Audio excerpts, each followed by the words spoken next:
is done and taken on by students, and I think that's pretty cool, and I hope you will too. And before we get started, I'd like to acknowledge that our performance this evening is located on Treaty 1 territory, the lands of Anishinaabe, Cree, Oji-Cree, Dakota, and Dene peoples, and is the homeland of the national homeland of the Red River Métis. Sorry. We acknowledge that we receive our drinking water from Shoal Lake 40 First Nation in Treaty 3 territory, and we acknowledge the intent of treaties and treaty making, and embrace the opportunity to partner with Indigenous communities in the spirit of reconciliation, creation, and collaboration. We really appreciate it if you silence your phones. If you're going to take any photos, please don't take them with flash, and please turn your ringer off. And the show's about 2 hours with an intermission, so be prepared for that. And I believe there are snacks in the lobby if you're hungry during the intermission. Okay. Enjoy the show.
that surfeiting the appetite may sicken, and so die. That strain again. It had a dying fall. Oaths came o'er my ear like the sweet sound that breathes upon a bank of violets, stealing and giving odor. Enough, no more. 'Tis not so sweet now as it was before. O spirit of love, how quick and fresh art thou, that notwithstanding thy capacity, receiveth as the sea, not enters there, of what validity and pitch soe'er, but falls into abatement and low price, even in a minute so full of shapes is fancy that it alone is high fantastical. Will you go hunt, my lord? What? Carry on? The heart. Why, so I do. The noblest that I have. Oh, when mine eye did see Olivia first, methought she purged the air of pestilence. That instant was I turned into a hart. And my desires, like fell and cruel hounds, ere since pursue me. How now? What news from her? So please, my lord, I might not be admitted, but from her handmaid do return the answer, the element itself, till 7 years heat, shall not behold her face at ample view. But like in cloisters, she will veiled walk in water once a day. I offending bride. All this to season a brother's dead love, which you should keep fresh and lasting in her sad remembrance. Oh, she hath a heart of that fine frame to pay this debt of love, but to a brother? How will she love, when the rich golden shaft hath killed the flock of all affections else that live in her?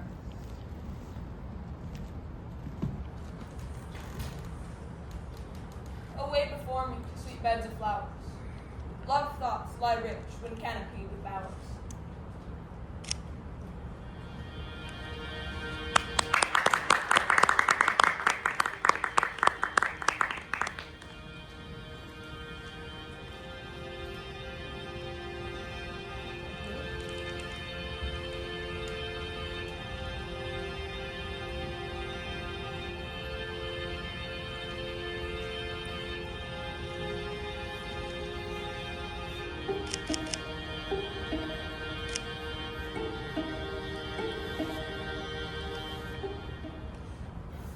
What country, friend, is this? This is Illyria, lady. What should I do in Illyria? My brother. He is in Elysium.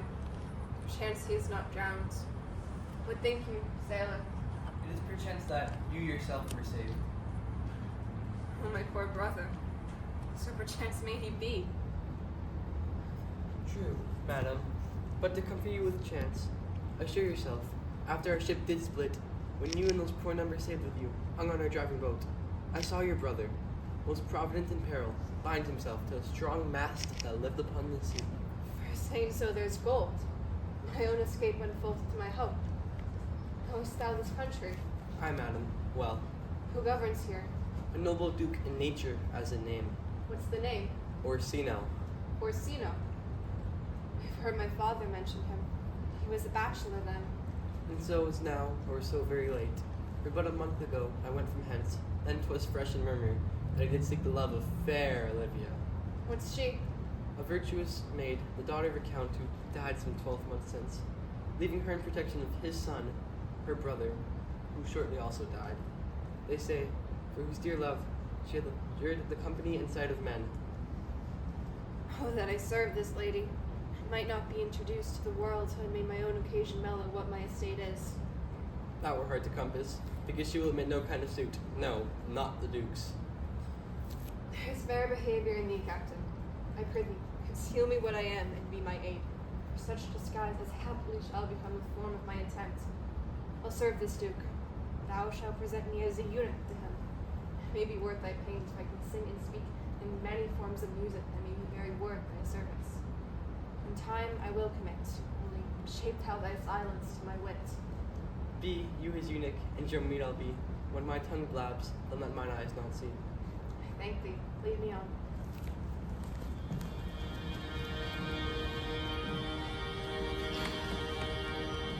What a plague beats my niece to take the death of her brother thus. I'm sure care is an enemy to life. By my troth, Sir Toby, you must come in earlier o' nights. Your cousin, my lady, takes great exceptions to your ill hours. Why? Let her accept before accepted.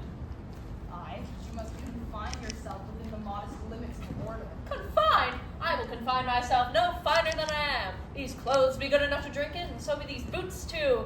If they be not, let them hang themselves in their own straps. That quaffing and drinking will undo you. I heard my lady talk of it yesterday, and of a foolish knight you brought one night here to be her wooer. Oh, Sir Andrew Eggerty? Aye, he. He's as tall a man as any in Illyria. What's that to the purpose? Oh, why? He has 3,000 ducats a year. Aye, but he'll have but a year in all these ducats. He's a very fool and a prodigal. Fine that you'll say so. Why? He plays with the veil to boys, and speaks 3 or 4 languages word for word without book, and hath all the good gifts of nature. He hath indeed, almost natural. For besides that, he's a fool. He's a great quarreler, and but that he had the gift of a coward to allay the gust he hath in quarreling. Just thought among the prudent he would quickly have the gift of a grave. They are scoundrels and subtractors who say so of him. Who are they? They that add, moreover, he's drunk nightly in your company. With drinking healths to my niece. I'll drink to her so long as there's passage in my throat and drink in Illyria. What wench? Cast ye on a budgo, for here comes Sir Andrew Ague-face. How now, Sir Toby Belch? Ah, sweet Sir Andrew. Oh, bless you, French. And you too, sir. Accost, Sir Andrew. Accost. What? My niece's chambermaid. Oh, good mistress, accost! I desire better acquaintance. My name is Mary, sir. Oh, good mistress, Mary accost. You mistake, knight. Accost is front her, board her, woo her. Assail her. By my troth, I would not undertake her in this company. Is that the meaning of accost? Fare you well, sir. And the left part so, Sir Andrew, thou mightst never draw sword again. And you part so, mistress, I would I might never draw sword again. Fair lady, do you have fools at hand? Sir, I have not you by the hand. Ah, Mary, but you shall have. But here's my hand. Now, sir, thought is free, I pray you. Bring your hand to the buttery bar and let it drink. Oh, how now, sweetheart? What's your metaphor? It's dry, sir. Well, of course. I'm not such an ass, but I can keep my hand dry. What's your jest? A dry jest, sir.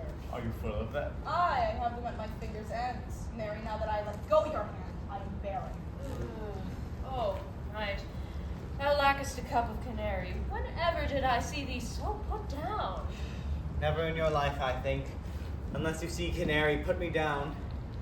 Methinks sometimes I've no more wit than a Christian or an ordinary man has. But I'm a great eater of beef, and I believe that does harm my wit. No question. I thought so, I'd forswear it. All right, home tomorrow, Sir Toby. Oh, pourquoi, dear knight? What is pourquoi? Do or not do? I would have bestowed that time of the tongues that I had in fencing, dancing, bear baiting. Oh, had I but followed the odds! You had so an excellent head of hair. Why? Was that offended my hair? That's question, Ulysses. Will not curl by nature. It becomes me well enough, does it not? Excellent. Hangs like flax on a distaff. Hey! I'll home tomorrow, Sir Toby. Your niece will not be seen. Or if she be, it's 4 to 1 she'll none of me. The Count himself, hard by woos her. Oh, ha! She'll none of the count. I have heard her swear she'll not match above her degree, nor in wit, in years, nor in estate. I've heard her swear it, though if there's life in man. I'll stay a month longer. I'm a fellow of the strangest things. I delight in masks and revels, sometimes altogether. Art thou any good at these kickshaws, knight? As any man in Illyria, whatsoever he be, under the degree of my betters. But I will not compare with an old man.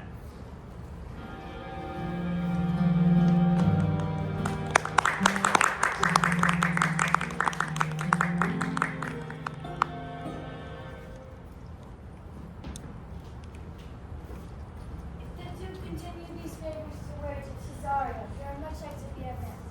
We have known you but 3 days, and you are already no stranger.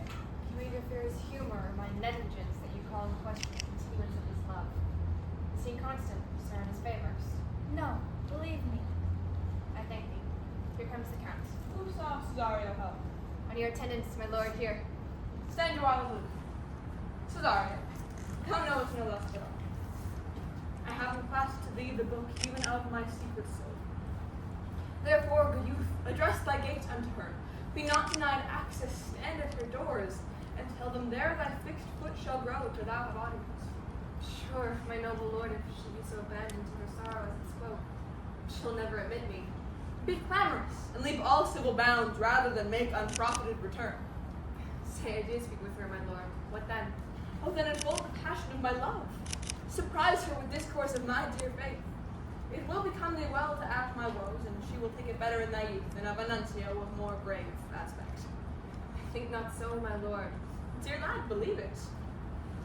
They shall yet belie thy happy years that say thou art a man. Diana's lip is not more smooth and rubious. Thy small pipe is as a maiden's organ, shrill and sound, and all the semblance of a woman's part. I know that consolation is right apt for this affair. Prosper well in this, and thou shalt live as freely as thy lord, to call his fortunes thine. I'll do my best to woo your lady. Yet a bearful strife who I woo myself would be his wife.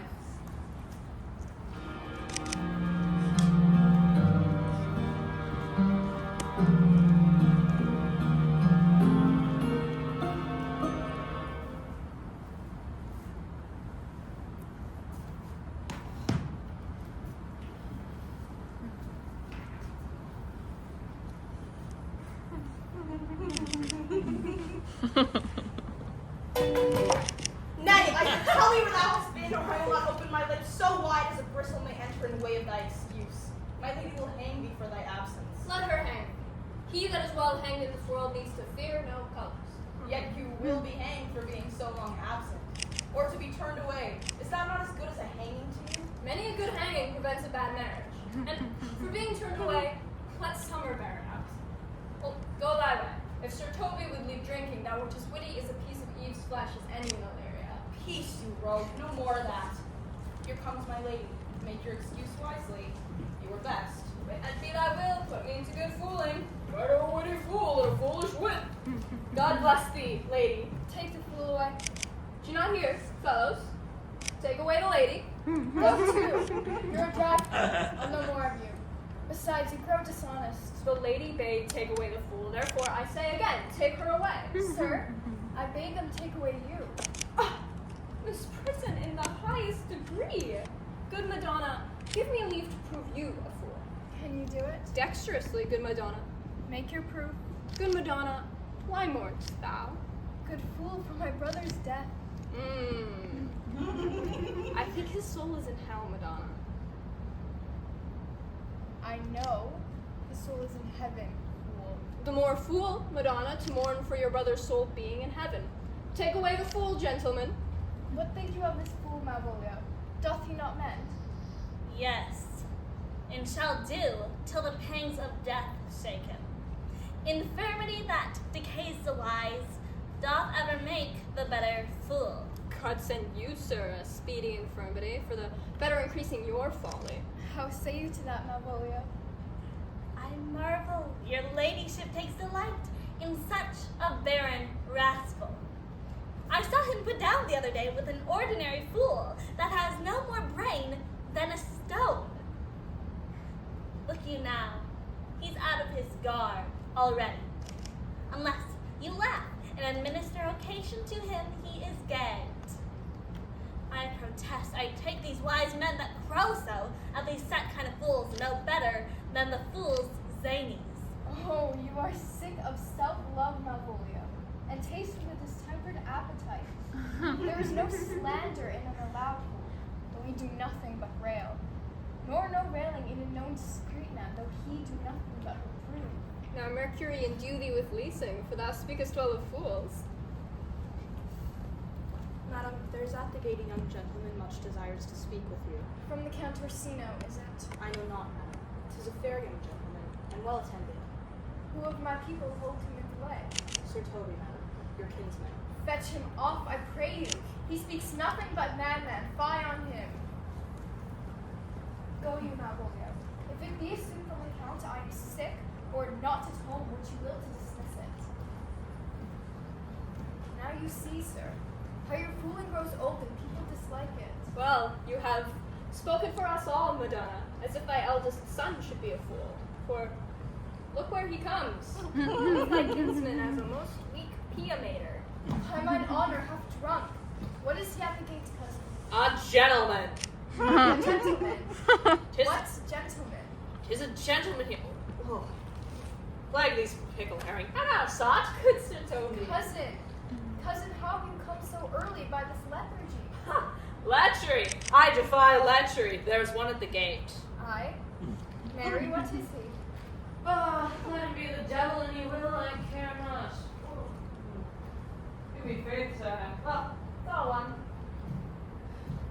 What's a drunken man like for? Like a drowned man, a fool, and a mad one. One draught above heat makes him a fool, a second mads him, and a third drowns him. Go thou and seek the crowner, and let him sit on my cuz. For he's in the 3rd degree of drink. He's drowned. Go, look after him. He's but mad yet, Madonna. The fool will look to the madman. Madam, yon young fellow swears he will speak with you. I told him you were sick. He takes on him to understand so much, and therefore comes to speak with you. I told him you were asleep, and he seems to have a foreknowledge of that too, and therefore comes to speak with you.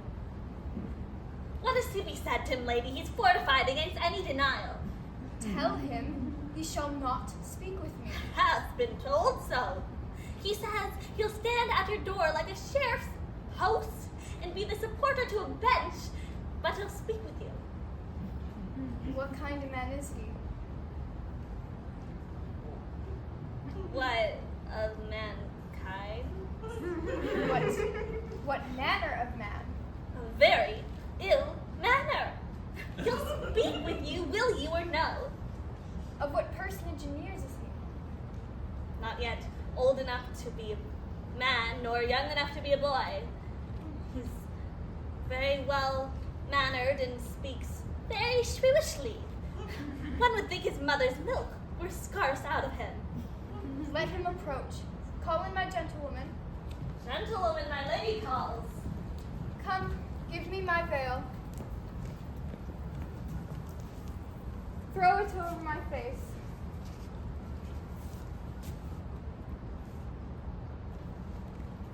We shall once more hear Orsino's embassy. The honorable lady of the house, which is she? Speak to me. I shall answer for her. Your will. Most radiant, exquisite, of magical beauty.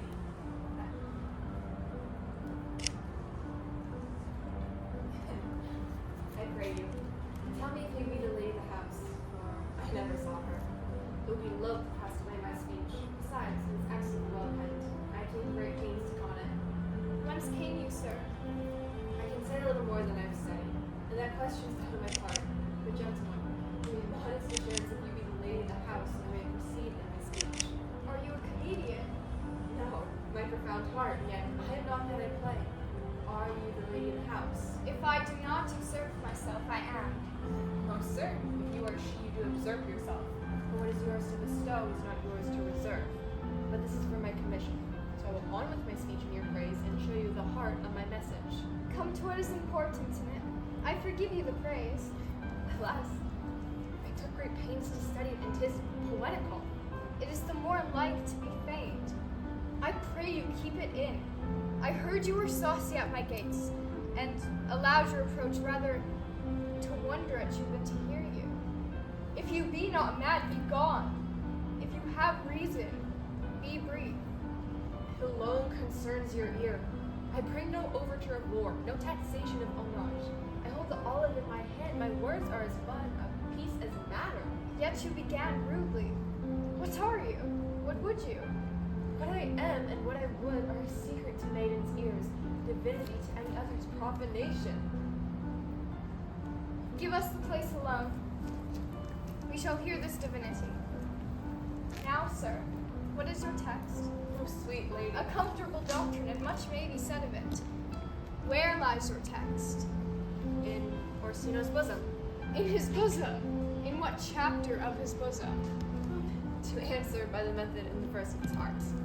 Oh, I have read it. It is heresy. Have you no more to say?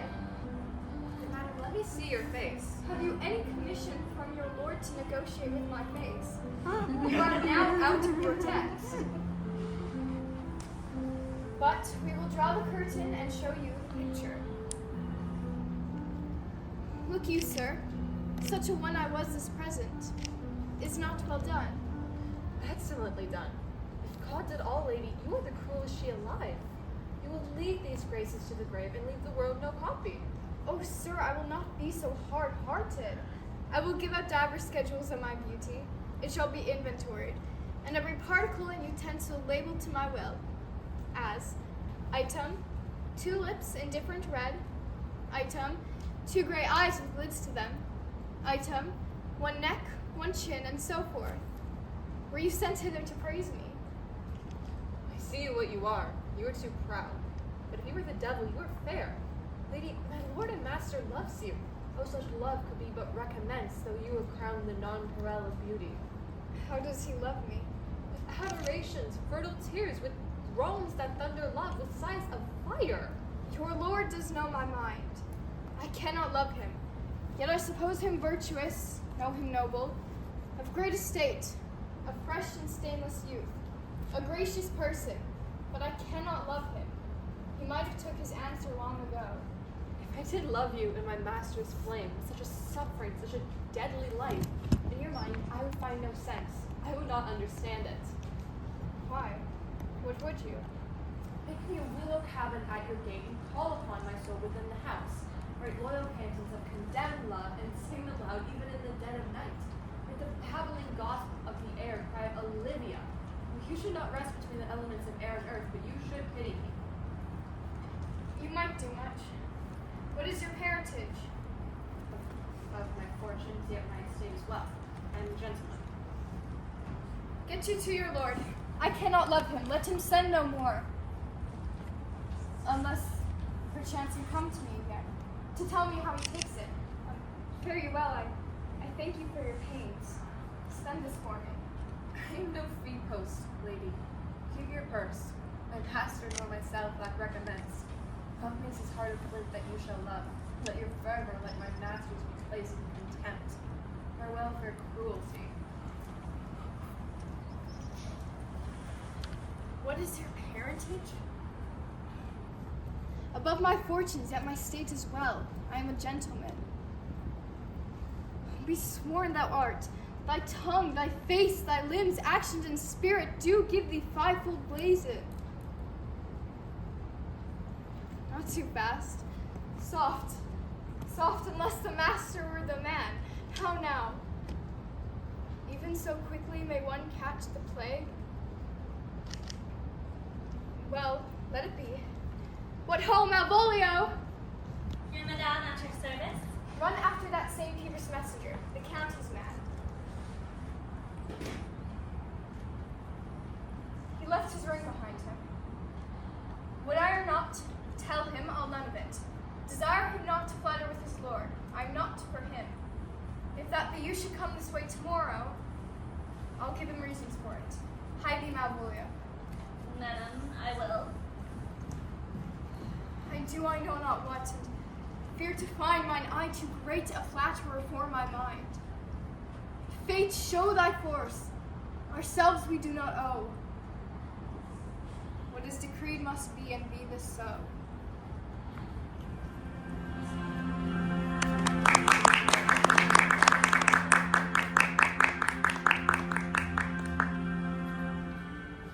Will you stay no longer, or will you not let it go with you? By your patience, no. My stars shine darkly over me. The malignancy of my fate might perhaps distemper yours. Therefore, I shall crave of you your leave, that I may bear my evils alone. To be a bad recompense for your love, to lay any of them on you.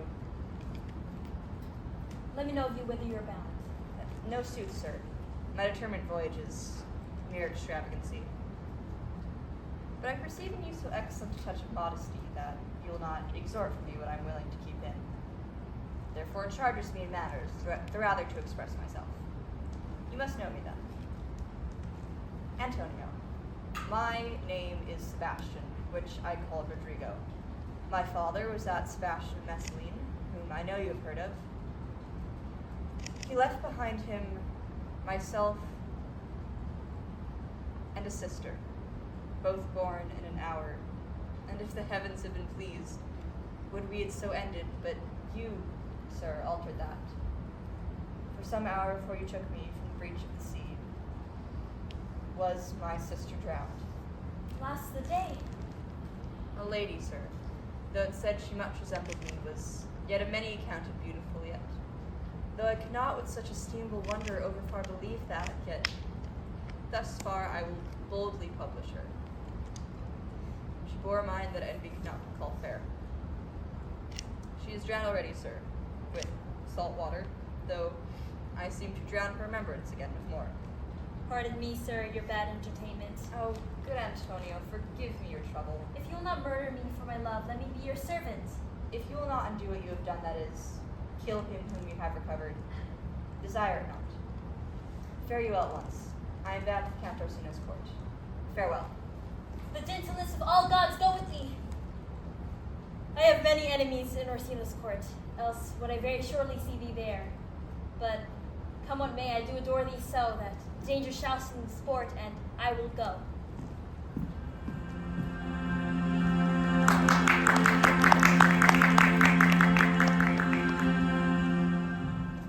Were you not even now, Countess Olivia? Even now, sir, on a moderate pace, I have since arrived but hither. She returns. This ring to you, sir? You might have saved me by paying to have taken it away yourself. She adds, moreover, that you should put your lord in a desperate assurance that she will none of him.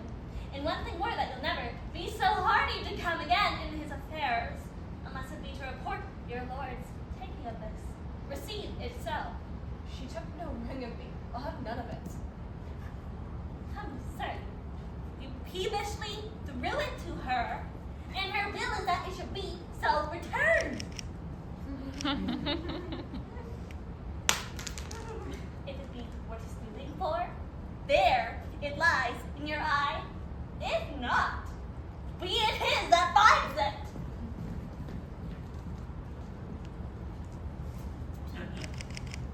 I left no ring with her. What means this lady? Fortune forbid my outside have not charmed her. She made good view of me. Indeed, so much that sure methought her eyes had lost her tongue. For she did speak in starts, distractedly. She loves me. Sure, the cunning of her passion invites me in this churlish messenger. None of my lord's reigns, why he sent there none. I am the man, if it be so, as 'tis. Poor lady, she were better love a dream. How will this page? My master loves her dearly, and I, poor monster, fond as much on him. And she mistaken seems to dote on me. What will become of this? As I am man, my state is desperate for my master's love. As I am woman, no less the day. For her bliss sighs shall poor Olivia breathe. No, not I. It's too hard a knot for me to untie.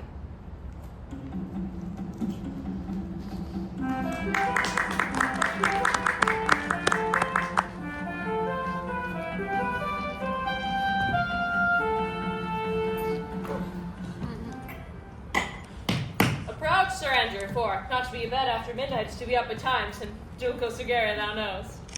Nay, my troth, I know not, but I do know to be up late is to be up late. False conclusion. I hate it as an unfilled can. To be up after midnight and go to bed then is early. So, to go to bed after midnight is to go to bed betimes. Does our life not consist of 4 elements?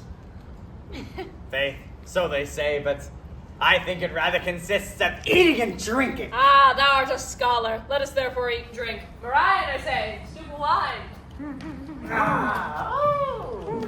Here comes the fool and faith. How now, my hearts? Did you never see the picture of we three? Welcome, ass. Now, let's have a catch. Oh, the fool has a most excellent breast. I would have rather than 40 shillings to have such sweet a breath to sing as the fool has. A song. Here's 6 pence of me. Let's have a song. And there's a tester of me too. If Would you one... have a love song or a song of good life? A love song, a love song. I care not for good life. It's mine, you roaming, you stayed here, your true love's coming, one that can sing, both high and low. Trip no further, pretty sweet, journey's gonna end in lovers meeting, and every wise man's son doth know. Excellent, good and fair. Good. It is love, 'tis not hereafter, present mirth hath present laughter, what's to come is still unsure. In delay, there lies no plenty, then come kiss me, sweet and 20, it's the stuff will not endure. I've never missed the voice as I have tonight. Contagious breath. Oh, very sweet and contagious in faith. To hear by the nose it is dulcet in contagion, but shall we make the welkin dance, indeed? Shall we rouse the night owl and a catch that will draw 3 souls out of 1 weaver? Shall we do that? And you love me, let's do it. I'm a dog at catch. By Our Lady, sir, and some dogs will catch well. Most certain. Let our catch be... thou knave. Hold thy peace, thou knave, knight. Yeah. I shall be constrained in it to call thee knave. Oh! Tis not the first time I've constrained one to call me knave. Begin. It begins, hold thy peace. I shall never begin if I hold my peace. Good.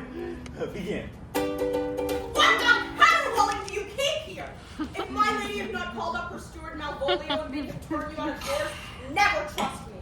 3 merry men weeping. Am not I consanguineous? Am I not of her blood? Tilly Valley, lady, there dwelt a man in Babylon, lady. Beshrew me, the knight's an admirable fooling. Right, he does well enough. Oh, 12th day of December.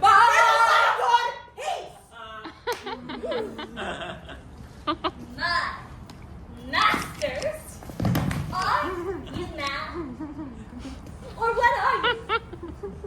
Have you no respect of place, persons, nor time in you? Do you make an alehouse of my lady's house?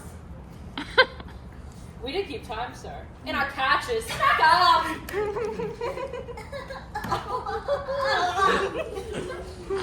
Sir Toby, I must be round with you.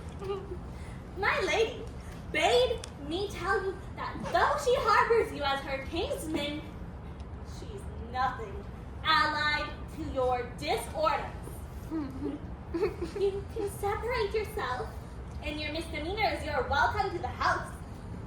If not, it would please you to take leave of her. She's very willing to bid you farewell. Farewell, dear heart, since I must needs be gone.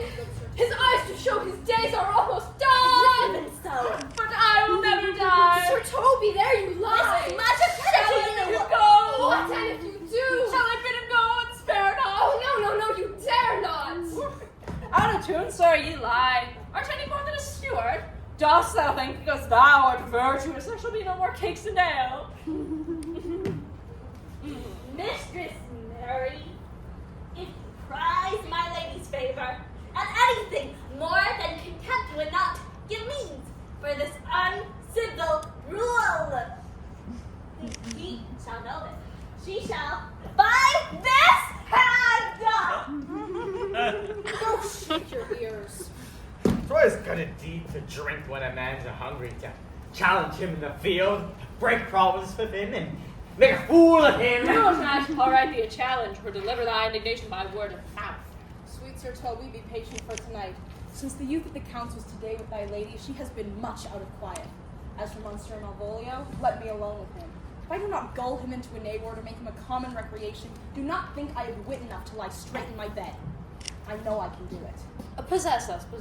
Tell us something of him. Marry, sir, sometimes he is a kind of Puritan. If I thought that, I'd beat him like a dog. What, for being a Puritan, thy exquisite reason, dear knight? I have no exquisite reason, but I've reason enough. The devil a Puritan that he is, or anything constantly but a time pleaser, an affectioned ass, the best persuaded of himself, so crammed as he thinks with excellencies, that it is on his grounds of faith that all that look on him love him, and on that vice within him will my revenge find notable cause to work. What wilt thou do?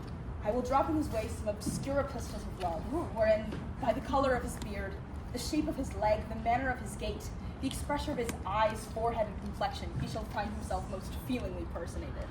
I can write very like my lady, your niece. On a forgotten matter, we can hardly make a distinction of our hands. Excellent. I smell a device. I have it in my nose, too. He shall think, by the letters that thou wilt drop, that they come from my niece, and that she's in love with him. My purpose is indeed a horse of that color. And your horse, then, will make him an ass. Ass, I doubt not. Oh, 'twill be admirable. Sport royal, I warrant you. I know my physic will work with him. I will plant you two and let the fool make a third, where he shall find the letter. Observe his construction of it. For this night, to bed, and dream on the event. Farewell. Good night, Van Basileia. Now, let's to bed night. Let's need send for some more money. Ugh. If I cannot recover your niece, never trust me. Take it how you will. Come night, I'll go burn some sack. It's too late to go to bed now. Come along.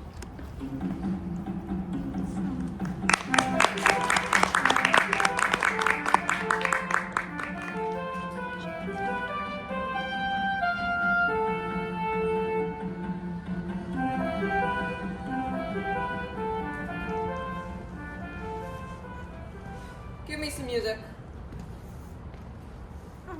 Now, Mara, friends, now good Cesario. But that piece of song, the old and epic song we had last night, methought it did relieve my passion much. Come, but one verse. He is not here, so please your lordship that should sing it. Who was it? Festi, the jester, my lord. Seek him out and play the tune a while. Come hither, boy.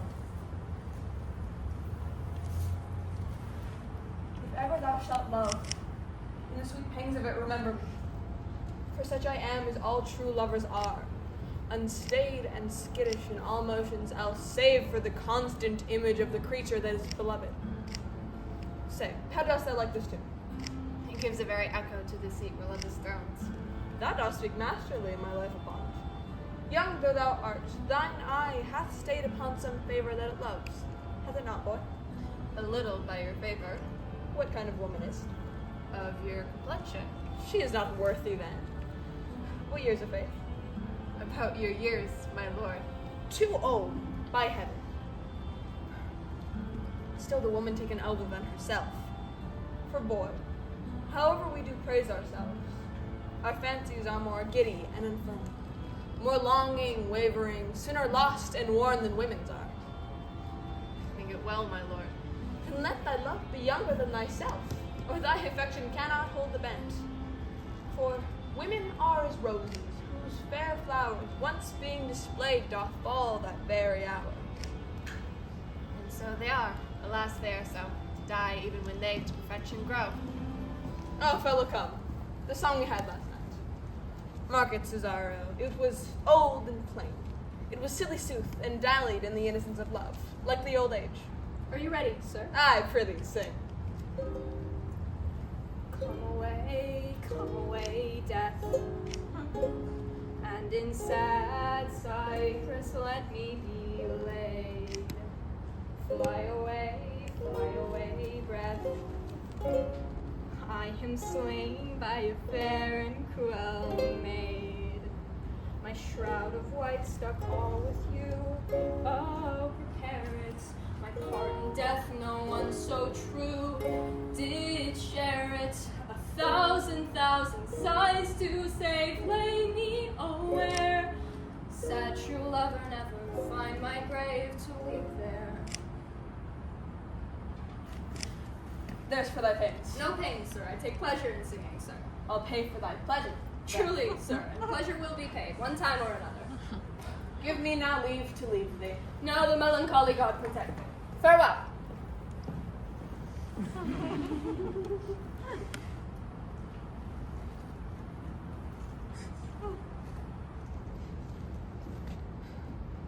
Once more, Cesario. Get thee to yon same sovereign cruelty. Tell her my love. But if she cannot love you, sir. I cannot be so answered. Sooth, but you must. Say that some lady, as perhaps there is, hath for your love a great pang of heart. If you, as you have for Olivia, cannot love her, tell her so much should not then be answered. There is no woman's sides can bide the beating of so strong a passion as love doth give my heart. No woman's heart so big to hold so much. They lack retention. Make no compare between what love a woman can bear me and what I owe Olivia. Ay, but I know. What dost thou know? Too well what love women to men may owe. In faith they are true of heart as we. My father had a daughter who loved a man. This might be perhaps were I a woman, I should your lordship. What's her history? Blank, my lord. She never told her love, but like concealment like a worm eat the bud, feed on her damask cheek. She pined in thought, and with a green and yellow melancholy, she sat like patience on a monument, smiling at grape. Is not this love indeed? Men may say more, swear more, but indeed our shows are much in our will, for still we prove much in our vows, little in our love. But die, thy sister of her love, my boy. I am all the sons of my father's house, and all the daughters too, and yet I know not. Sir, shall I to this lady? Aye, that's the thing. To her in haste. Give her this jewel. Tell her my love can give no place.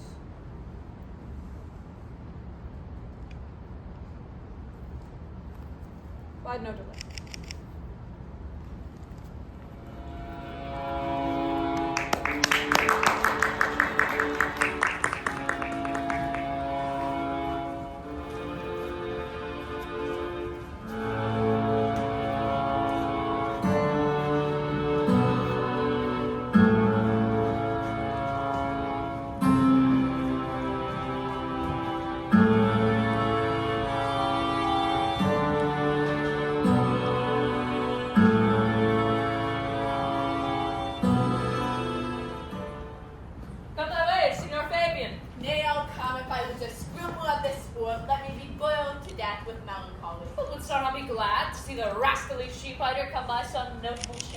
I would exult, man, you know. He brought me out of favor with my lady about a bear baiting. To anger him, we'll have the bear again, and we shall fool him black and blue, shall we not, Sir Andrew? And we do not, it is pity of our lives. Oh, here comes the little villain. How now, my medal of India? Get ye all three into the box tree. Malvolio is coming down this walk. He has been yonder in the sun, practicing behavior to his own shadow this half hour. Observe him, for the love of mockery, for I know this letter will make a contemplative idiot of him. Close in the name of jesting, lie down there. For here comes the trout that must be caught with the takeaway. 'Tis but fortune, all is fortune. Maria once said that she did affect me, and I have heard her come thus near that, should she fancy it should be one of my complexion. What should I think on it? Here's an overweening rogue. Oh, peace. Contemplation makes a red chunky cock out of him. Slide. I can so beat the road! Peace, I say. To be Count Malvolio. Rogue. Pistol him! Pistol him! Peace, peace. There is example for it. The lady of the stretching married the yeoman of the wardrobe. Fie on him! Jezebel! Oh, peace. Now he's deeply in. Look how imagination blows him. Having been 3 months married to her, sitting in my state. Stone bow to hit him in the eye. Calling my officers about me in my branched velvet gown. Coming from a daybed, where I have left Olivia sleeping. Fire and brimstone. Oh, peace, peace. And then to have the humor of state, and after a demure travel of regard, telling them I know my place, and as I would, they should do theirs. To for my kinsman Toby, several of my people with an obedient start make out for him. I frown the while, and perchance wind up watch or play with some rich jewel. With Toby curtsies there to me. And does not shall we take your blow in the lips now? I extend my hand to him thus, quenching my familiar smile with an austere regard of control. Say, Cousin Toby, my fortunes having cast me upon your knees, give me this prerogative of speech. What? You must amend your drunkenness. Out, scab! Stay patient so you'll drink the sins of a month. Besides, you waste the treasure of your time with a foolish naivete. That's me, I warned you. Oh, and Sir Andrew. I knew, 'twas I. What made you call me a fool? What employment have we here? Now the woodcocks near the gin. Oh, peace and the spirited humor intimate reading aloud. By my life. 'Tis my lady's hand. These be her very C's, her U's, her T's. It thus make her great please. It is contempt of question her hand. Her C's, her U's, and her T's. Why's that? To the unknown beloved, this is my good wishes. Her very praises, 'tis my lady. To whom should this be? This wins him, liver and all. Jove knows I love but who? Lips do not move, no man must know. No man must know.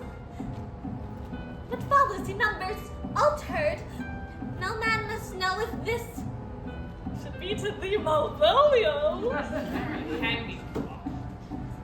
I may command where I adore, but silence like a leprosy knife, with bloodless stroke my heart doth gore. M-O-A-I doth sway my life. A fustian riddle. Excellent wench, say I. M-O-A-I doth sway my life. Nay, but first let me see. What dish or poison has she dressed him? With what wings can your checks at it? I may command where I adore. She may command me, I serve her, she is my lady. But the end, what should that alphabetical position portend? If I can make that resemble something in me. M-O-A-I. Oh, I make up that. He's not a cold scent.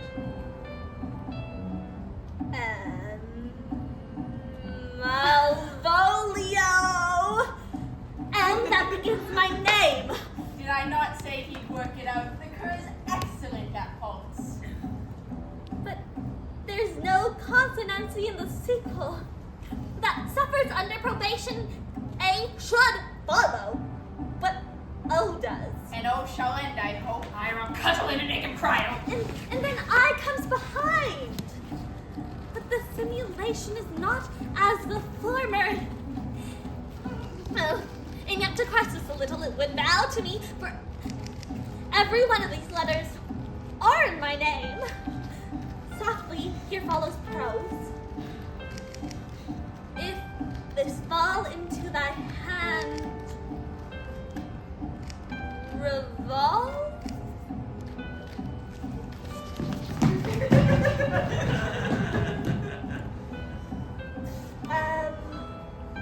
In my stars I am above thee, but be not afraid of greatness.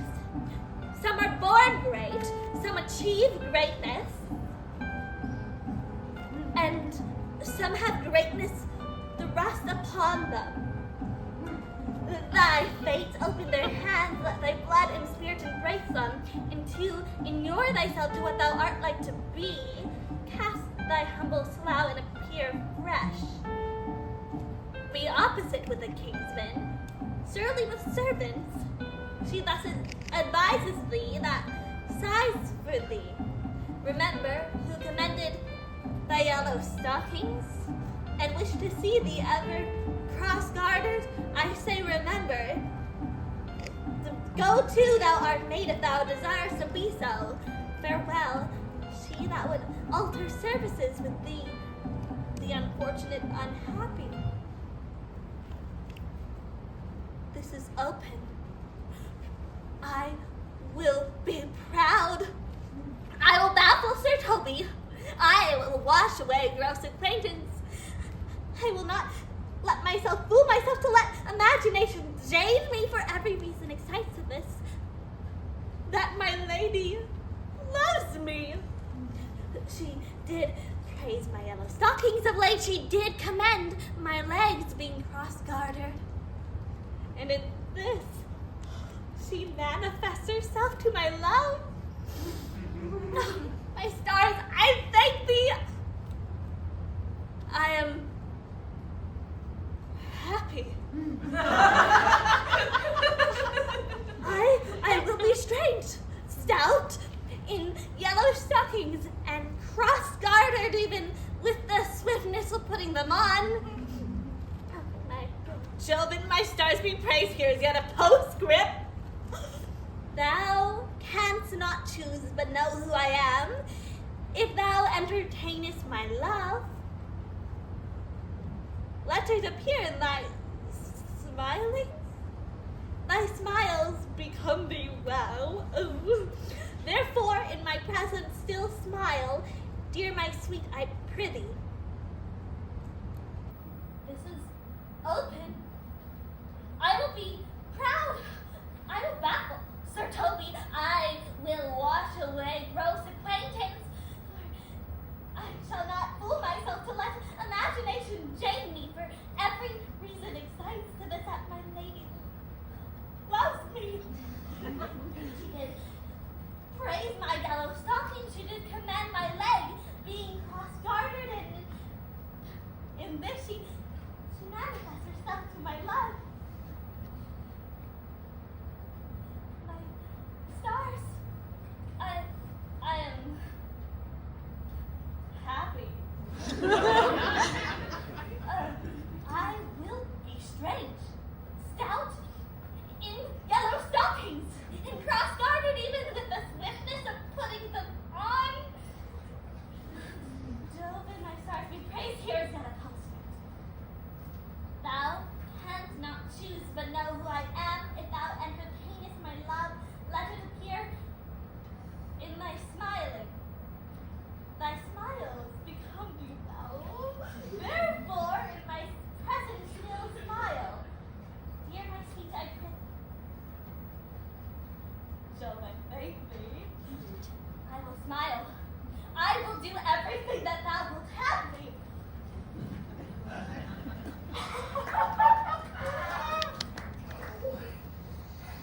I will not give my party this sport for a pension of thousands. Oh, I could marry this wench for this device. So could I too. And ask with her no dowry but another such jest. Oh, nor I neither. Venerable dog-catcher. Why, thou hast put him in such a dream, though in the very image of it leaves him, he must run mad. Nay, but say true, does it work upon him? Like equivitae with a midwife. If you will then see the fruits of the sport, mark his first approach before my lady. He will come to her in yellow stockings, a color she abhors, and cross-gartered, a fashion she detests, and he will smile upon her, which will now be so unsuitable to her disposition, being addicted to a melancholy as she is, that it cannot help but turn him into a notable contempt. If you will see it, follow me.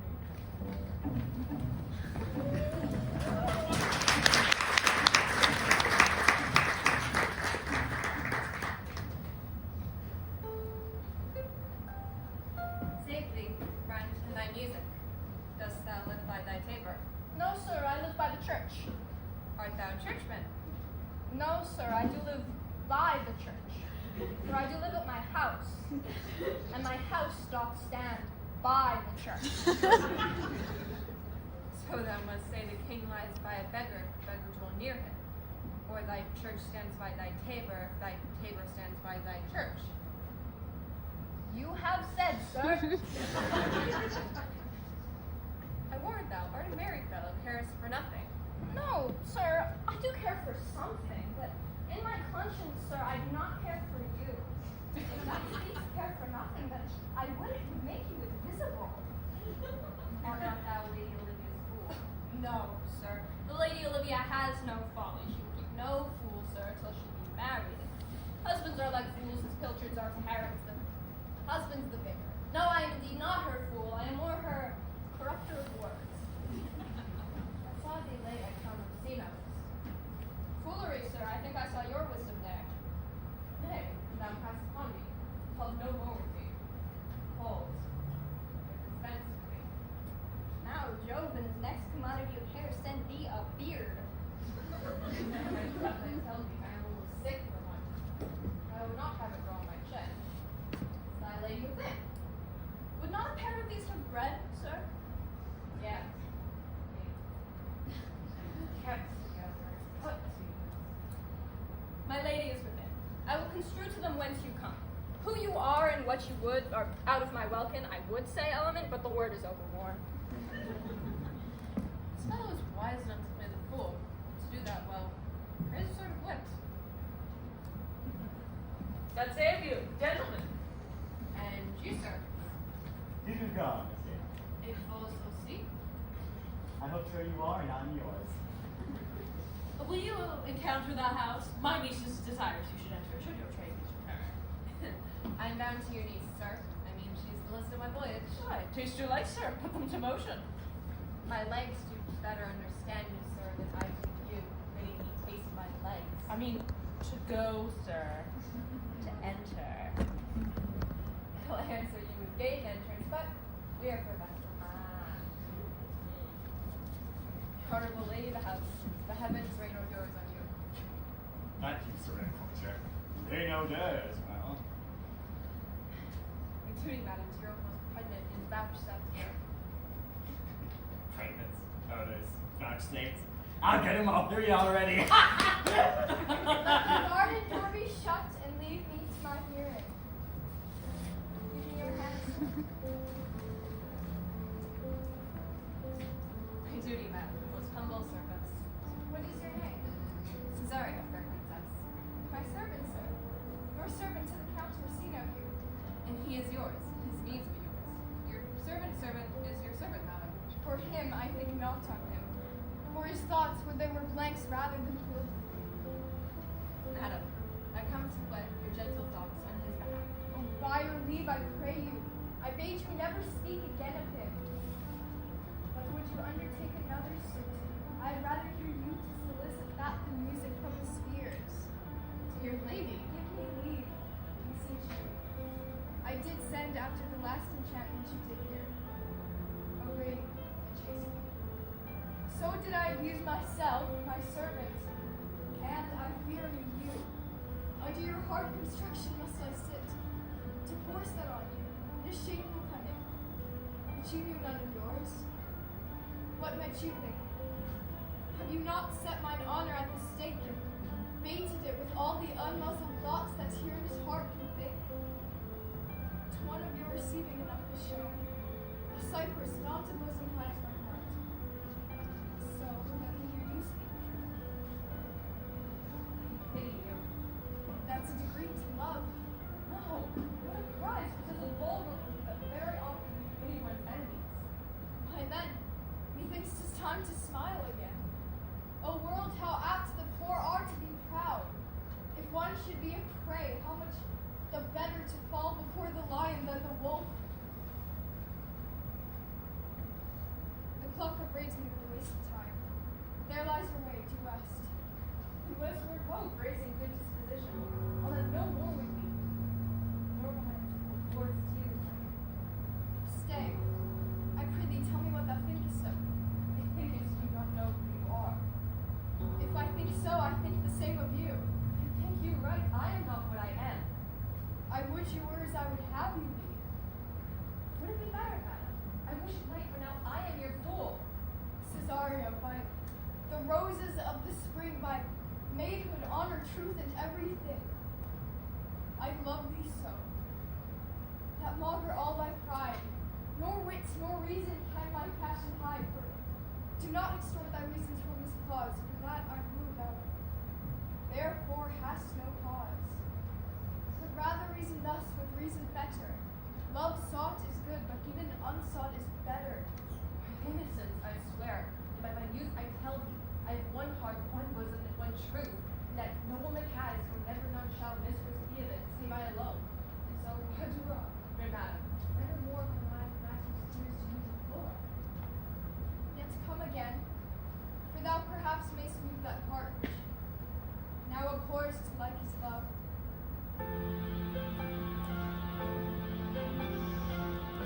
No faith, I'll stay not a jot longer. Reason, dear madam, you must give your reason. You must yield thy reason, Sir Andrew.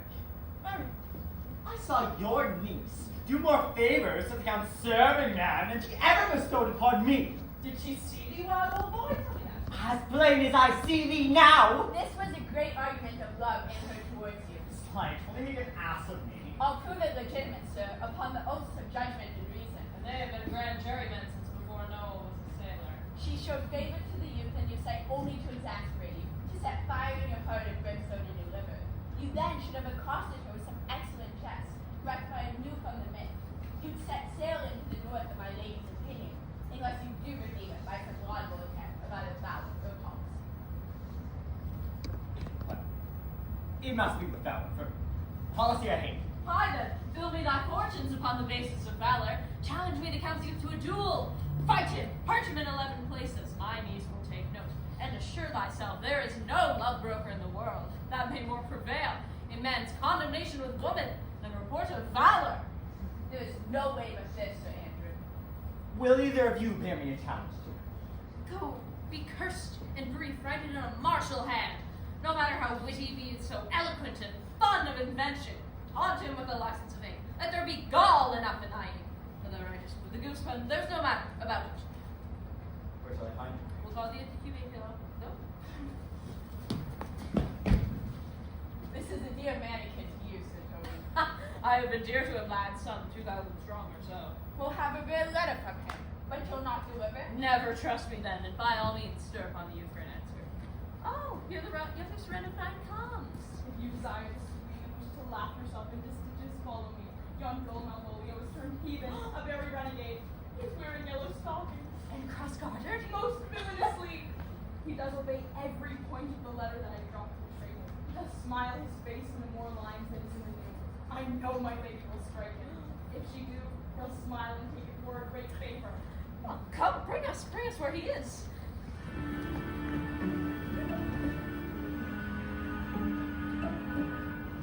I would not find my will have troubled you, but since you seem to make pleasure of your pains, I will no further chide you.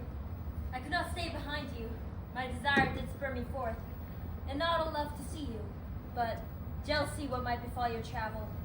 Being skilless in these parts, which to a stranger, unguided and unfriended, often prove rough and inhospitable.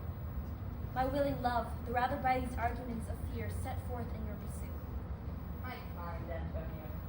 I can no other offer make but thanks, and ever oft good turns are shuffled off with such uncurrent pay. What's to do then? Shall we go see the relics of this town?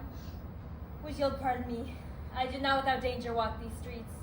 Once in a sea fight against the Countess' galleys I did some service of such note indeed, that if I were taken here it would scarce be answered.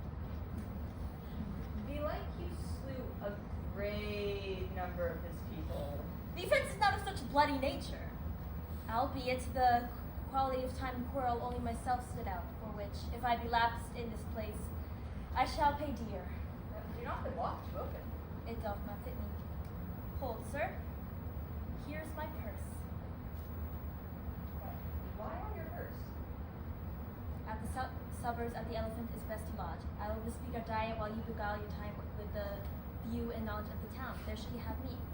Also, happily your eye shall light upon some toy you have desire to purchase. And your store, I think, is not for idle markets, sir. I'll be your first friend and I'll leave you. For an hour. To the Elephant. I do remember.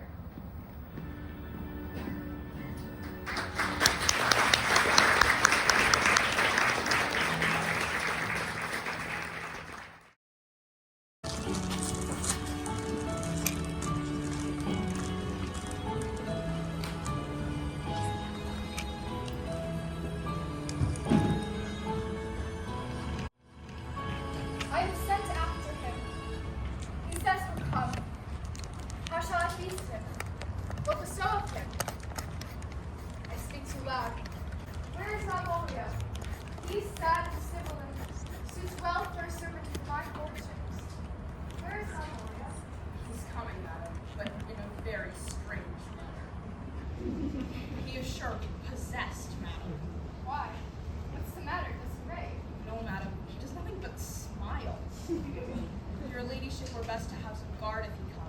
sure the man is tainted in his wits.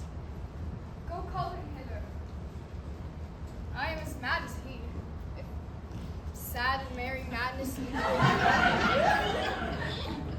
Come now, Malvolio. Sweet little lady, ho ho. Smile thou. I sent for thee upon a sad occasion. Oh, sad lady, I could be sad. This does cause some obstruction in the blood, this cross gartering. What of that? Why, how dost thou, man? What is the matter with thee? Not black in mind, though yellow in my leg. It should come to my hands, and command shall be executed. Wilt thou go to bed, Malvolio? To bed? Aye, sweetheart, I will come to thee. God comfort thee! Why dost thou smile so and kiss thy hands so oft? At your request, yes, nightingales answer dawn. Why appear you with this ridiculous boldness before my lady? Be not afraid of greatness. 'Twas well writ. What meanest thou by that, Malvolio? Some are born ready to achieve greatness. What sayest thou? And some have greatness. Who commanded thy yellow stocking? Thy yellow stocking. And wish to see the other cross gartered.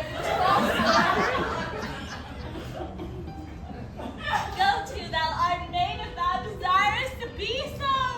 Am I made? If not, let me see thee, a servant still. Why, this is very midsummer madness. Madam, Madam, the young gentleman of the Count Orsino's has returned. I could hardly entreat him back. He attends your ladyship's pleasure. I'll come to him.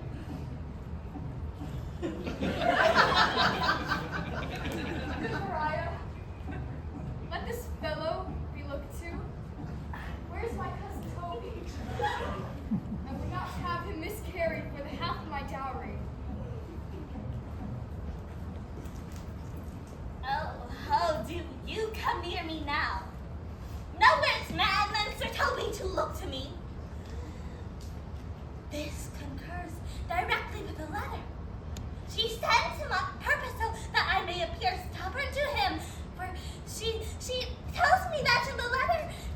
And when she went away now, let this fellow be looked to. Fellow, not Malvolio nor after my decree, but fellow. Let everything adheres together, that no dram of a scruple, no scruple of a scruple, no incredulous or unsafe circumstance. What can be said? Nothing can come between me and the full prospects of my hopes. Which way is he in the name of sanctity? If all the devils of hell be drawn in the little legion of self-possessed angels, speak to him. Here he is, here he is. How's it with you, sir? How is it with you, man? You all, I discard you. Let me enjoy my private and go on. Oh, how all of the fiend speaks within him.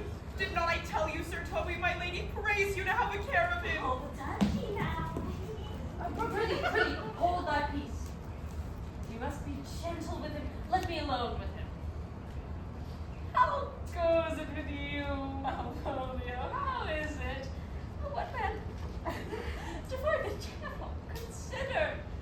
He's an enemy to mankind. Do you know what you say? Lie you, and you speak ill of the devil, how he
make him mad indeed. The house will be the quieter. Come.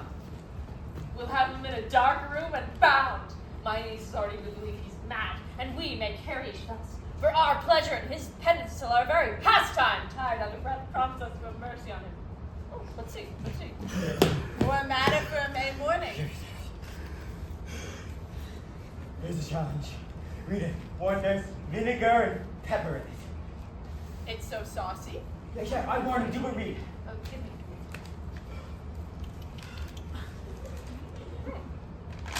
Youth, whatsoever thou art but a scurvy fellow.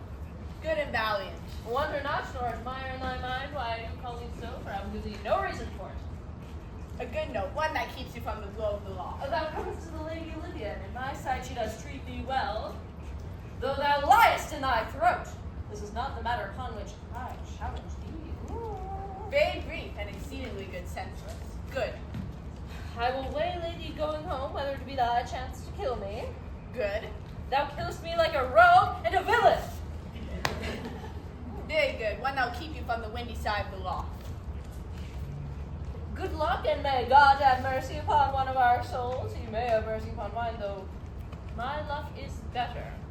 So look to thyself, thy dearest friend, and, as thou usest him, thy sworn enemy, Andrew Aguecheek. Excellent! If this letter cannot move him, his legs cannot. I'll give it to him.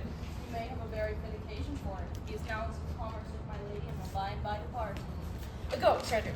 Scout him for me in the orchard corner like a bum bailey, and, as ever thou seest him, draw! And as thou drawest, swear horrible, for it comes to pass off, that a terrible accent and a swaggering oath, twanged sharply, gives manhood more approbation than proof itself ever would have given him. Away! Nay, let me alone for swearing. Oh. Now, I will not deliver this letter, for this letter, being so excellently ignorant, will breed no terror to you. He will find it comes from a clothful, but I will set on Aguecheek a notable report of valor, and drive the gentleman, as I know that you will receive it most aptly, into a hideous opinion of his rage, skill, fury, and impetuosity. This will frighten them both so that they will kill each other by the look, like cockatrices. Here comes your niece. Now, let's take leave. And so they take leave, and presently after. I will meditate upon the while for some horrid message for a challenge. I have said too much unto a heart of stone, and laid mine honor too unchary out. The same behavior that your passion bears goes on my master's grief. Here. Here this jewel. This is my picture, refuse it not. It hath no time to vex you. And I beseech you, come again tomorrow. What shall you ask of me then? I'll deny them. Honor save may one ask me give. Nothing but this, your true love for my master. How with mine honor may I give him that which I have given to you? I will acquit you. Well, come again tomorrow. Fare thee well. A fiend like thee might bear my soul to hell. Gentlemen, God save you. And you, sir? That defense that thou hast between the nature of the wrongs thou hast done, I know not. But thy interceptor, full of despite, and bloody as the hunter, attends thee. In the orchard end, dismount thy tongue, and bear thy preparation for thy sandwiches, quick, skillful, and deadly. You mistake, sir. I am sure no man hath any quarrel to me. My remembrance is very free and clear of any image of offense unto any man. It's quite otherwise, I assure you. Therefore, betake thee to your guard if you hold your life at any price. For thy opposite hath in him what youth, strength, skill, and wrath may furnish a man with all. What man is he? He is knight, but he is devil in private brawl. Souls and bodies he hath divorced 3, and his incensement for the moment is so implacable that satisfaction may come by none but pangs of death and sepulchre. I will turn again into the house and desire some conduct of the lady. I am no fighter. Sir, no. His indignation derives itself from very competent injury, therefore, get you on and give him his desire. This is uncivil and strange. I beseech you, do me this courteous office as to know what my offense to this knight is. Is it something of my negligence and nothing of my purpose? I will do so. Signor Fabian, stay you by this gentleman until my return. Pray you, sir, what matter is this? I know this knight is incensed against you, even to a mortal infringement, but nothing of the circumstance more. What manner of man is he? He is the most skillful, bloody, fatal officer that you can find in any part of Illyria. Will you walk towards him? I'll make your peace with him if I can. Be bound to you, for I am one who rather both Sir Priest than Sir Knight. Care not who knows so much my metal. Why, man, he's a very devil. I've never seen such a farrago. Pox on it, I'll not meddle with him. But, Kai, he will not be pacified now. Fabian may scarce hold him yonder. Oh, plague on it. And I thought he'd been so valiant and so cunning in fence. I'd have seen him damned that I'd have challenged him. Let the matter slip, and I'll give him my horse. Great habits. I'll stand there, make a motion on it, make a good show, and this shall end without perdition of souls. Take it. I persuaded him to use the devil. He's pale and totally concealed, with deep pants, and looks as if a bear were at his heels. Come, sir. There's no remedy. He will fight you for oath's sake. He protests he will not hurt you. Pray God, defend me. For those who would make me show how I lack as a man. Give ground if you see him furious. Come, Sir Andrew. There's no remedy. The gentleman will, for his honor's sake, crowd off 1,000. To retreat is against my will.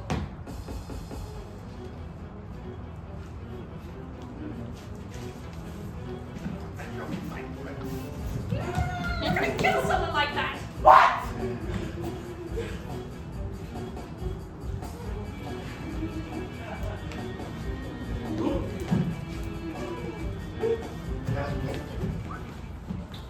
Put out your sword! If this young gentleman have done offense, I take the fault on me. If you offend him, I for him defy you. You, sir! What are you? One, sir, that for his love does yet dare more do than you have ever heard of bragged to you. Nay. If you be an undertaker, I am for you. Oh, good sir, Toby, home! Here come the officers. I'll be with you anon. Pray, sir, put your sword up. I will, Mary, and for that I promised you I'll be as good as my word. He will bear you well and reigns easily. This is a man. Do thy office. Antonio, I arrest thee. Count Orsino. You do mistake me, sir. No, sir, no, Johnny. I know your favor well, and now you have no sea cap on your head. Take him away. He knows I know him well. I must obey. This comes of seeking you, but there is no remedy. I shall answer it. What will you do now my necessity makes me to ask you for my purse? It grieves me much more for what I cannot do for you than what befalls myself. You stand amazed, but be of comfort. Come, sir, away. Let me speak a little. This youth you see here have I snatched one half of the jaws of death, believed with such sanctity of love, which to his image, which methought did most wrongful work, did I devotion. What's that to us? The time goes by away. But oh, how vile a god such as Sebastian done wrong. Good Sebastian is a pure feature shame. What's the... The man grows mad. Away with him. Come, sir. Lead me on. Thinks his words due to such passion fly. He believes himself, so do not I. Name Sebastian. I, my brother, yet know, living in his class, the groove temptress of kind and so ways fresh in love. Very dishonest, paltry boy, and more a coward than a hare.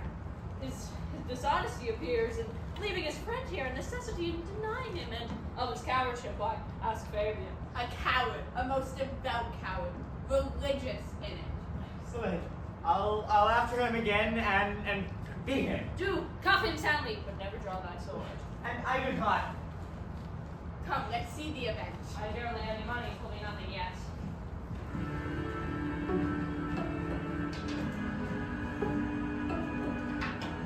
Will you make me believe I am not sent for you? Go to, thou art a foolish fellow. Let me be clear of thee. Well held out in faith. No, I do not know you, nor am I not sent to you by my lady to bid you come speak with her. Nor is your name not Master Cesario, nor is this not my nose neither. Nothing that is so is so. I prithee, vent thy folly somewhere else. Thou knowst not me. Vent my folly. He has heard this word of some great man, and now applies it to a fool. I prithee now, ungird thy strangeness, and tell me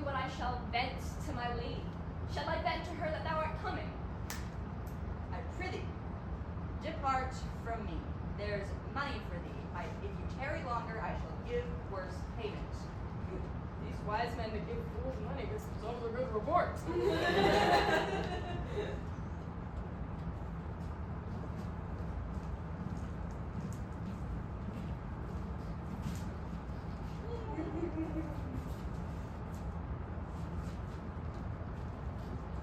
Sir, have I met you again? There for you! Why, there's for No, no, me, no. and there. Are all the people mad? Hold, sir, or throw your dagger over the house. This I will tell my lady straight. I would not be in some of your coats for 2 pence. Come on, sir, haul! Nay! Let him alone. I'll go another way to work with him. I'll have an action of battery against him if there be any law in Illyria.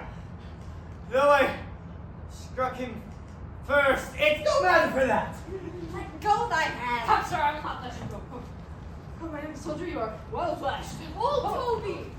On my life I charge thee hold! Will it be ever thus? Ungracious wretch, out of my sight! Be not offended, dear star.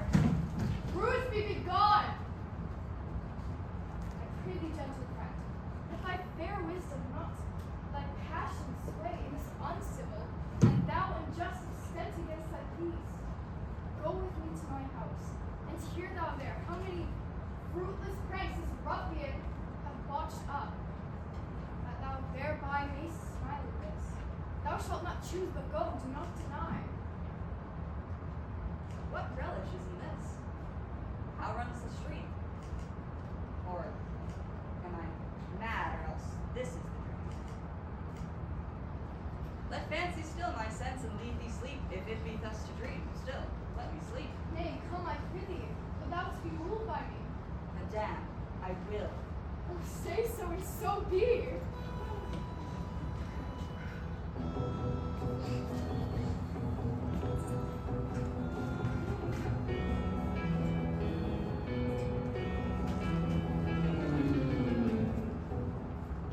Nay, I prithee, put on this gown and this beard. Make him believe thou art Sir Topaz the curate. Do it quickly. I'll call Sir Toby the Wise. Well, I'll put it on, and I'll dissemble myself in it. And I were the first that ever dissembled in such a gown. The competitors enter. Jove bless thee, Master Carson. What ho, I say! Peace in this prison! Who calls there? Sir Topaz the curate, who comes to visit Malvolio the lunatic. Sir Topaz! Oh, good Sir Topaz, go to my lady! Out, hyperbolic fiend! How vexest thou this man? Talkest thou nothing but of ladies? Sir Topaz, good Sir Topaz, do not think I am mad. They have laid me here in hideous darkness. Fie thou, dishonest Satan! I come to thee in the most modest of terms, for I am one of those gentle ones who use even the devil himself with courtesy. Sayest thou that house is dark? I'm not mad. Sir Topaz, I say to you, this house is dark. Ah, madman, thou errest. I say there is no darkness but ignorance. Oh, I say this house is as dark as ignorance. Though ignorance were as dark as hell, and I say there was never a man thus used. I am no more mad than you are. Make the trial bitch of any consequence here. Farewell, remain thou still in darkness. Fare thee well. Sir Topaz! Oh, my, most exquisite Sir Topaz. Yea, I'm for all wise. Thou mightst have done this without thy gown and beard. He sees thee not. Oh, to him in thine own voice, and to bring me word of how he does. I would we were well rid of all this knavery.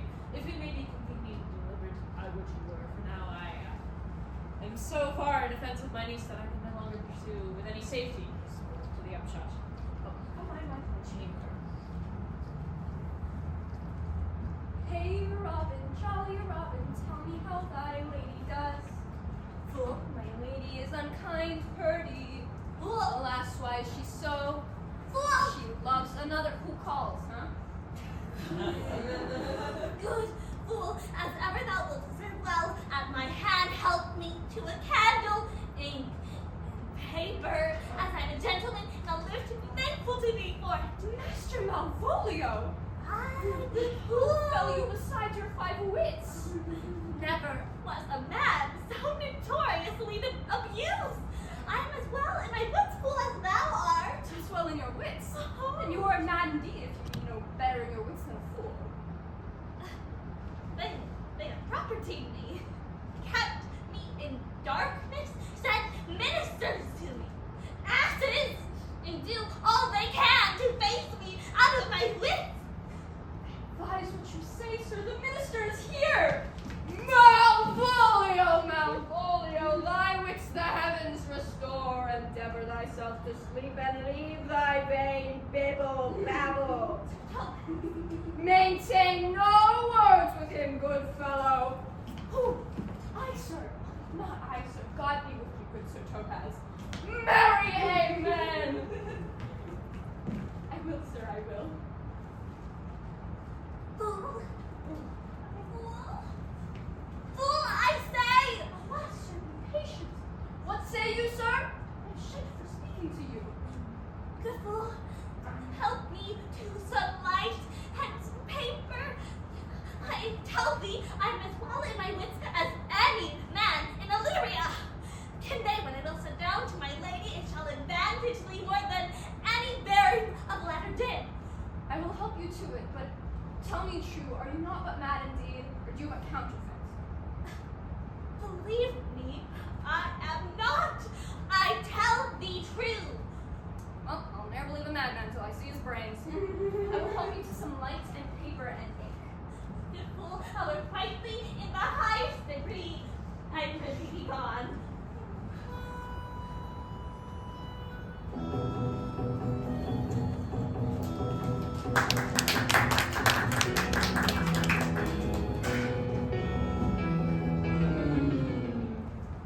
This is the air. That is the glorious sun. This pearl you gave me. I do feel it and see it. And though 'tis wonder that enwraps me thus, yet 'tis not madness. Where's Antonio then? I could not find him at the elephant.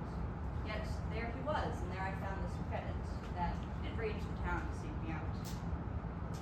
His counsel now might do me golden service, for though my soul disputes well with my sense that this may be some error, but no madness. Yet doth this accident and flood of fortune so far exceed all instance, all discourse, that I am ready to distrust mine eyes and wrangle with my reason that persuades me to any other trust but that I am mad. Or else the lady's mad. There's something in it that is deceitful, but oh, but here the lady comes. Blame not the taste of mine. Now hear me well. Now go with me and put this holy man into the chantry God. There, before him and underneath that consecrated roof, claim me with full assurance of your faith, that my most jealous and too doubtful soul may live at peace. What do you say? I'll follow this good man and go with you, and having sworn truth, ever will be true. Then lead the way, good Father, and heaven so shine that they may fairly note this act of mine.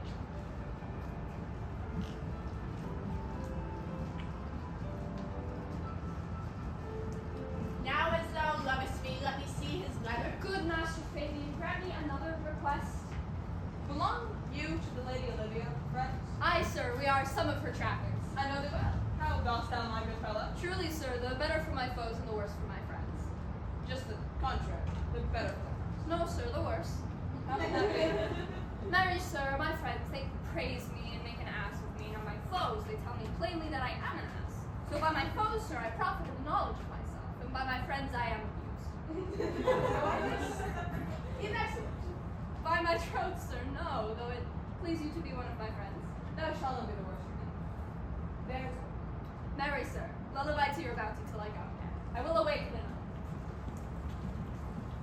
Here comes the man, sir, that did rescue me. that face of his I do remember well. Though when I saw it last was sneer. What's the matter? Orsino? This is that Antonio that took the phoenix and brought from Candy. Here in these streets, desperate of shame and state, in private rabble to be apprehended. Notable habit of saltwater. So many kindness, sir. True on my side, but in conclusion, with strange speech. I know not what to now but a distraction.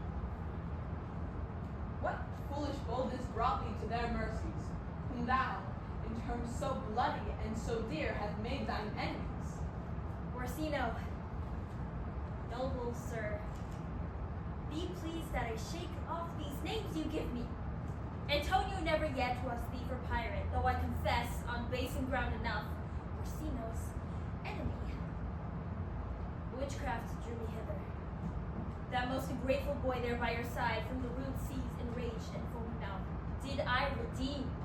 For his sake did I expose myself, pure for his love, into the danger as of this averse town, drew to defend him when he was beset, for which, when being apprehended, his false cunning, not meaning to partake with me in danger, denied me mine own purse.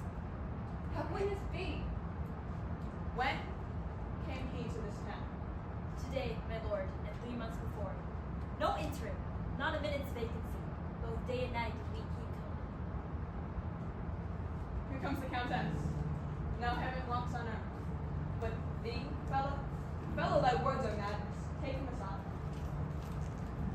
What would my lord, but that he may not have wherein Olivia may seem serviceable? Cesario, you do not keep promise with me. Madam?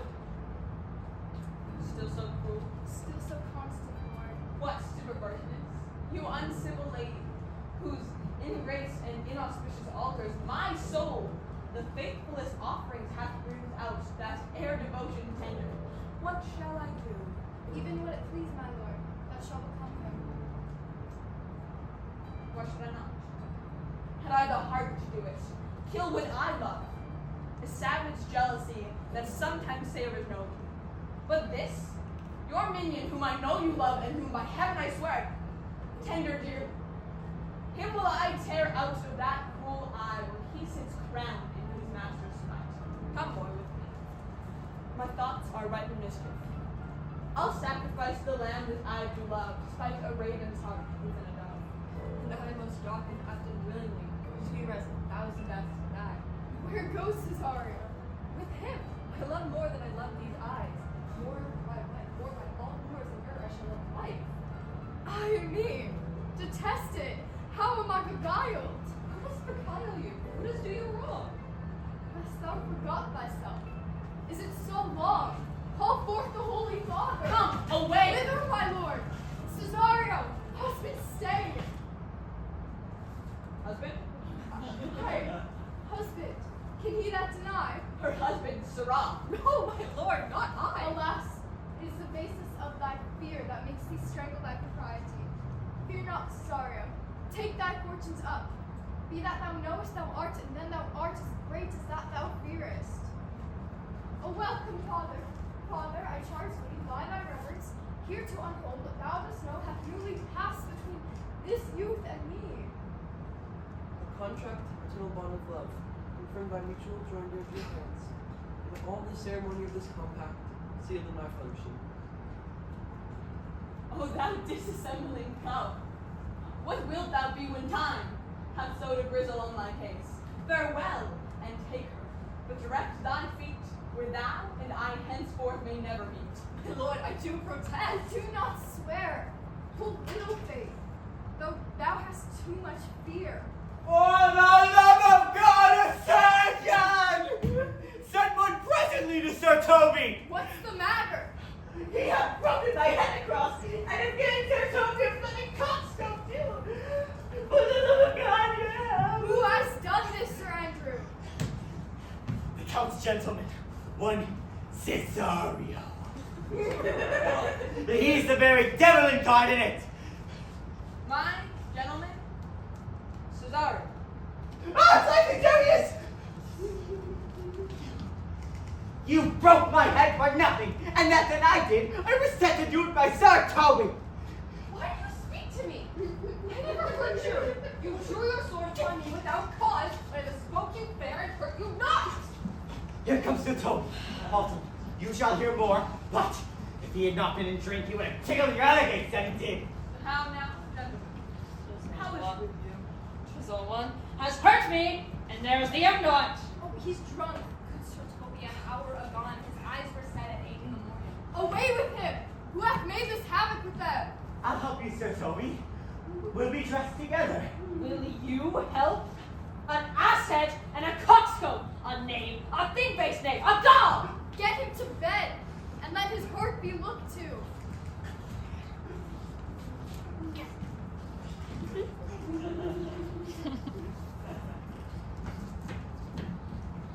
I am sorry, madame. I have hurt your reason. Pardon me, Sue. Even for the vows we made to each other once. Silly to go.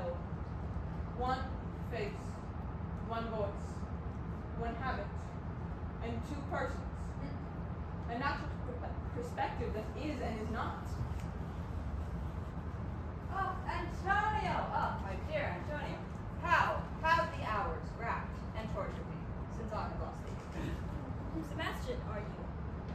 Fearest thou that?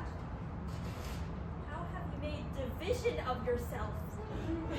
An apple cleft in two is not more twin than these two creatures.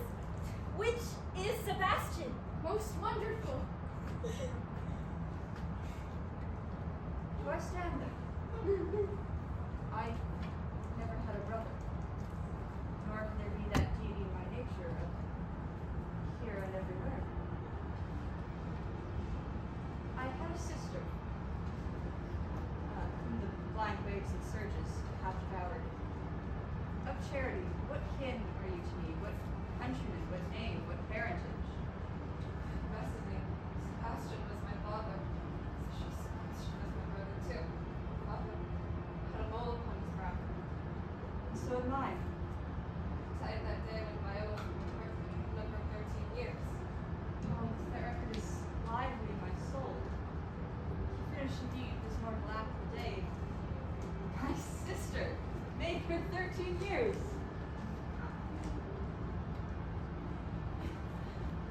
Do not embrace me. This is my masculine, absurd attire, which for I am Viola. Where the captain helped me revive my maiden weeds by his gentle help and loyalty to his observed. All my time has now been between this lord, this lady. So comes it, lady. You have been so, but nature to revive. You have been contracted to a maiden, nor are you therein bind my life deceived. You are betrothed to both a maid and a man. Be not amazed. Right noble is his blood. If this be so, as yet the glass seems true, I will have share in this most happy life. Boy, thou hast said to me 1,000 times, thou never shouldst love a woman like me. And all those sayings I will overswear. Give me that hand, and let me see thee in thy own place. Fetch Malvolio hither. And yet, alas, now I remember me. They say, poor gentleman, he's much distracted. How does he, Sirrah? Truly, madam, he's here writ a letter to you. I should have given it to you today morning, but as a madman's epistles are no gospels, so it skills not much when they're delivered.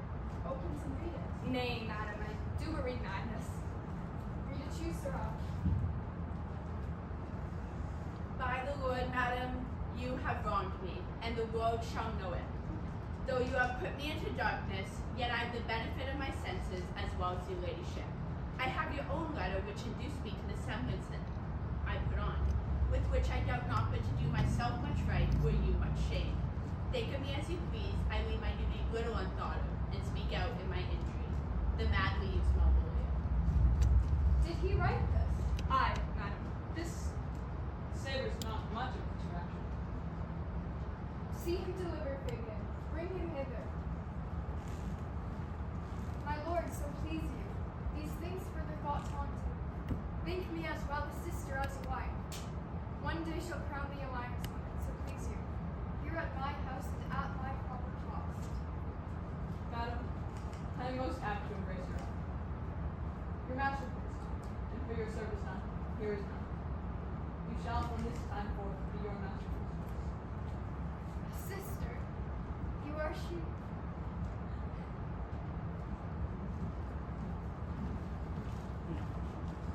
Is this the madman? Aye, my lord, this same.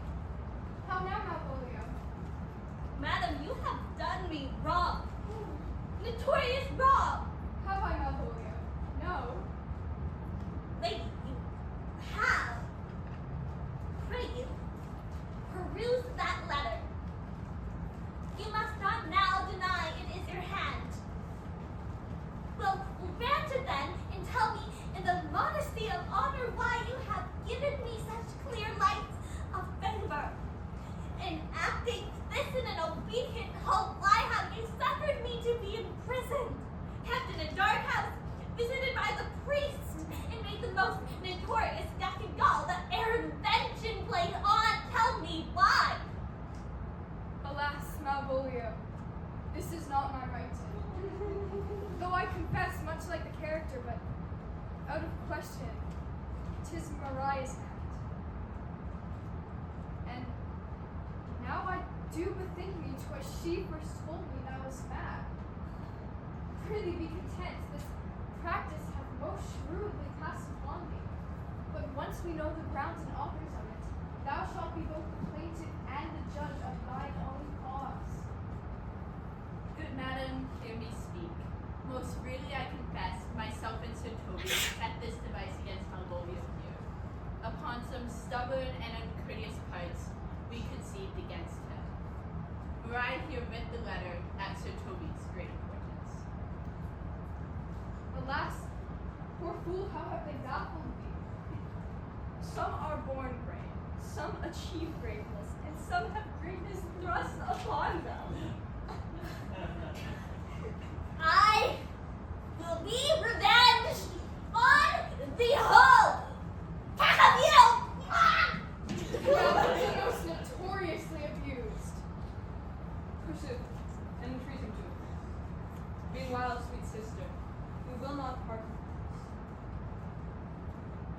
Come, Dario, for so you shall be known while you are a man, but when in other habits you are seen, Orsino's mistress, and his fancies.